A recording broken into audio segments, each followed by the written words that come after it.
Hello everyone, welcome back to cheer up talks. Capsicum అంటే నచ్చని వాళ్ళు ఎంతమంది ఉన్నారు? సో ఈరోజు మనం క్యాప్సికమ్ మసాలా చేయబోతున్నాం. క్యాప్సికమ్ నచ్చని వాళ్ళు కూడా మంచిగా తినేస్తారు. సో ఈ వీడియోలో రెసిపీ మొత్తం క్లియర్గా ఎక్స్ప్లెయిన్ చేస్తాను, చూసేయండి. ముందుగా క్యాప్సికమ్ని బాగా వాష్ చేసుకొని లోపల ఉన్న సీడ్స్ అన్నీ తీసేసి ప్యాన్ పెట్టి ఆయిల్ వేసుకొని క్యాప్సికమ్ని అన్నీ బాగా వేయించుకోవాలన్నమాట. వేయించుకొని పక్కన పెట్టేసుకోవాలి.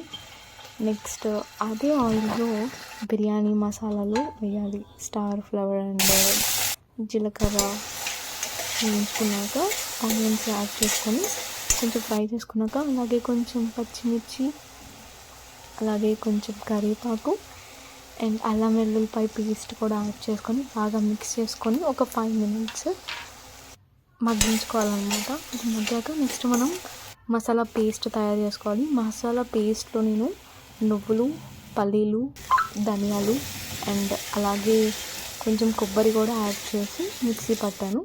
సో ఆ పేస్ట్ కూడా యాడ్ చేసి కొంచెం వాటర్ వేసి పేస్ట్ కూడా బాగా మగ్గాక కొంచెం పసుపు, అలాగే 1.5 స్పూన్ కారం వేసి బాగా మిక్స్ చేసుకొని మగ్గించుకోవాలి.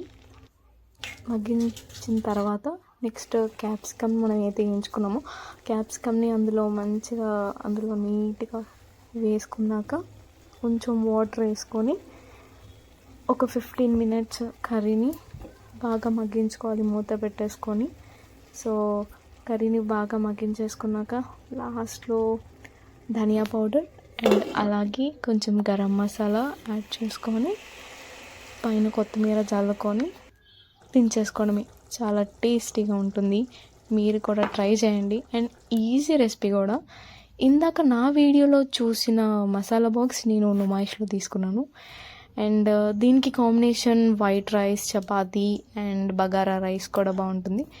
నేను వెజిటబుల్ పులావ్ చేసుకొని కర్రీ వేసుకొని తిన్నాను. చాలా టేస్టీగా ఉంది. మీరు కూడా ట్రై చేయండి. For more videos please like, share and subscribe.